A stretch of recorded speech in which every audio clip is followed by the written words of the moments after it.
Hello, I am Ben Tolman and I'm here with the Baton Rouge Astronomical Society, and I'm just going to give you a quick demonstration on how you can make your own crater making demo at home.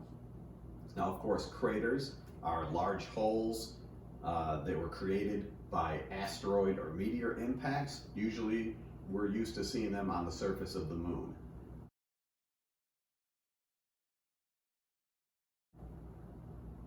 This is a quick and easy way where you can demonstrate how those are actually formed. First, you're going to need some sort of container. We just use a Tupperware container. They're pretty durable. You can have it as large or almost as small as you want. The important thing is that you're able to have at least probably 2 to 3 inches of depth. Next, I'll show you some of the other ingredients that you'll need to make this thing work.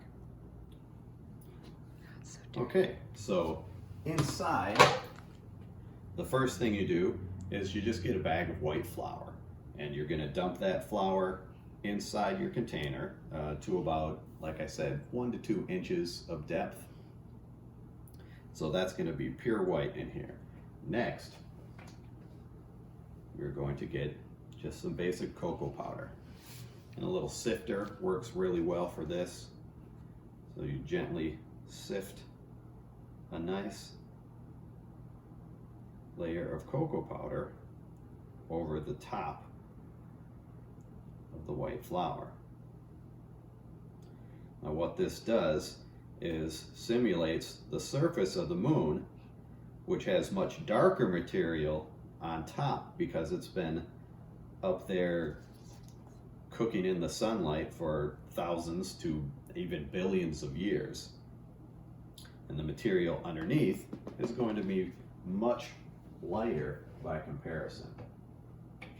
So now that we have set up our surface of the moon, now we just grab a small rock that's going to simulate our asteroid or our meteor, and you have the participant will hold it 1 to 2 feet above the surface and just let it drop. And as you can see, just like on the moon, the lighter material comes flying from underneath and gets ejected out, and we get those long little spikes. We call those rays of ejected material. Now with one setting, you can have people do several different meteors, just have them drop it in a different spot each time. And of course, no two meteor craters are going to be exactly alike, depending on whether or not the rock falls in on its edge or flat. They make different splashes, they land in different ways, and that's just like the meteor craters on the surface of the moon.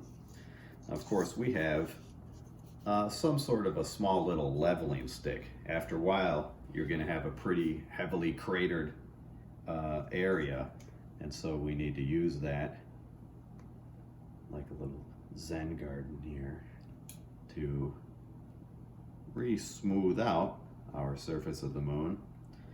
And if you find that it's not dark enough there's not enough of the cocoa powder still around on top, then just quickly sift a little more cocoa powder, and then you're ready to go for some more crater making.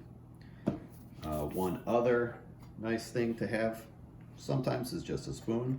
Help you dig that thing out of there. That wasn't a good dig, but sometimes it'll go in deeper and you don't want to dig around with your fingers and get all dusty. One last thing that I would recommend, especially for doing this indoors in a classroom setting or in a library. We do a lot of those sort of things. I just bought a sheet, a nice big black bed sheet, and I'll lay that down sometimes on the floor underneath me and then set my stuff up around that. And that just helps with keeping the flying flour and cocoa powder from getting all over everything and everybody.